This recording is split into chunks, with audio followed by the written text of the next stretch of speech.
All right, welcome back to another video. This one is for a Dodge Ram. This is how to do the brakes on a front and rear on this vehicle.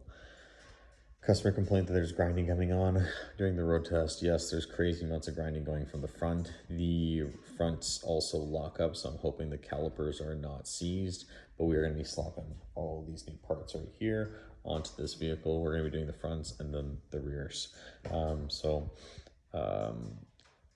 I hope it's not a seized caliper. First things first, find a good position to lift up the vehicle in the front. There's a front differential right in the front there. You can lift off there if you like.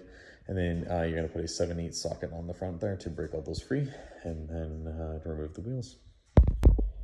A good indication that the caliper is seized is feeling the heat off of the brakes. I can feel the heat off of these ones. I'm pretty sure you have a seized caliper, but watch. That's how hot it is right now.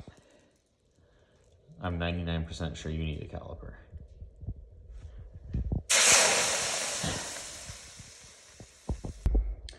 Well, I was right. The caliper is seized. You saw it in the first little clip there. It's scorching hot. This is another day. I had to wait for it to cool down. So now that it's cool, we are going to be replacing the pads, rotors, and calipers on this corner. On the other side, the caliper is fine. So we'll be swapping that caliper out. On a Dodge Ram, your caliper bolts are going to be 13 and your caliper bracket is going to be a 21. If you're replacing your caliper, the caliper banjo bolt back here is a 15mm. Break it free while your caliper is attached because it's a lot harder to do when it's not secured down. So clearly this was absolutely seized. Half the pad has lodged itself up in behind the rotor because the pad material has gone out to nothing. And it has actually worked its way halfway up. That's insane. You can also see the difference between this side that wasn't grinding and the side that was grinding. The thickness has changed, so it's been grinding on this for a while. We're gonna take off the caliper bracket now. Bolt here and a bolt there. And then this will free this up. Then we're gonna bang out the rotor. And then we're gonna put a new rotor, new pad, and then a new caliper for the customer. Well, this is what happens when brakes are left for too long or a caliper seize is up. You literally have no ceramic pad on the back of this, and it is chewed up and destroyed the back side of the rotor. This is the front.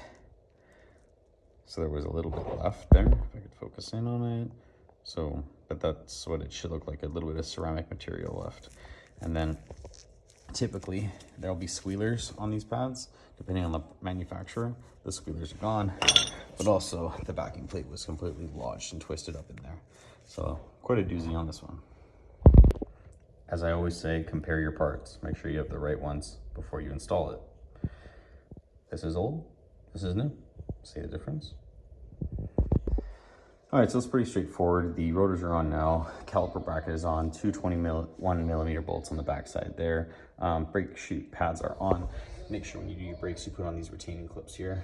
This will push the brake pads away from the rotor. That way it's not consistently on it. If you put them on without it, it will wear out faster and consistently make a noise always. I'm doing the caliper now, so I've already gone ahead and released the banjo bolt. It comes with two of these copper washers. You can put one on the bottom here, right in that little groove there. Then you put another one on top, right there. I'm gonna get rid of that one. All right, so now the caliper is on with the banjo bolt and everything's tight and secured on there.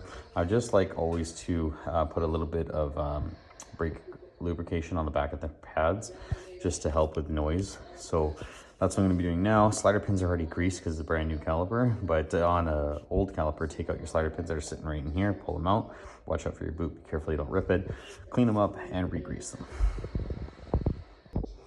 All right, so this is the driver's side. I already did the caliper and everything on the other side, which I'll show you just a quick second here. But on the other one, because I replaced the caliper, I actually didn't have to show you how to recoil your pistons back in your caliper. Anything like this, they're all push-in calipers, pistons, so you can use a giant channel lock if you have it, C-clamps, anything that works, caliper bracket tool, it all does the job. But basically, put a pad there. It's dual piston, so you want to make sure you have it almost dead center, because if you do this side will come out, vice versa. So make sure you have it almost dead center. Recoil it back in all the way, and then again, don't forget to your pins here.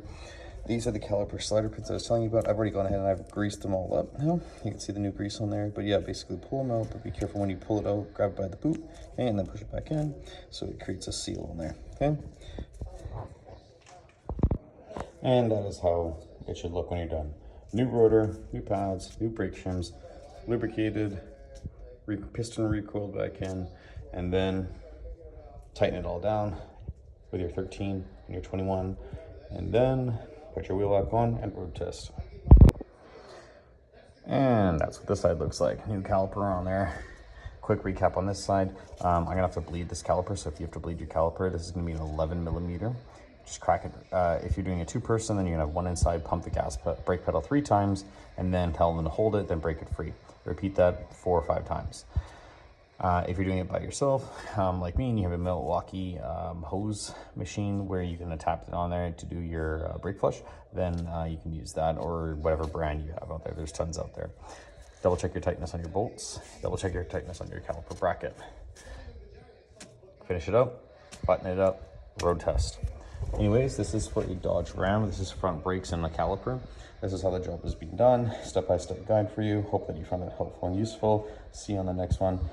Don't forget to subscribe, and thank you for watching and the support.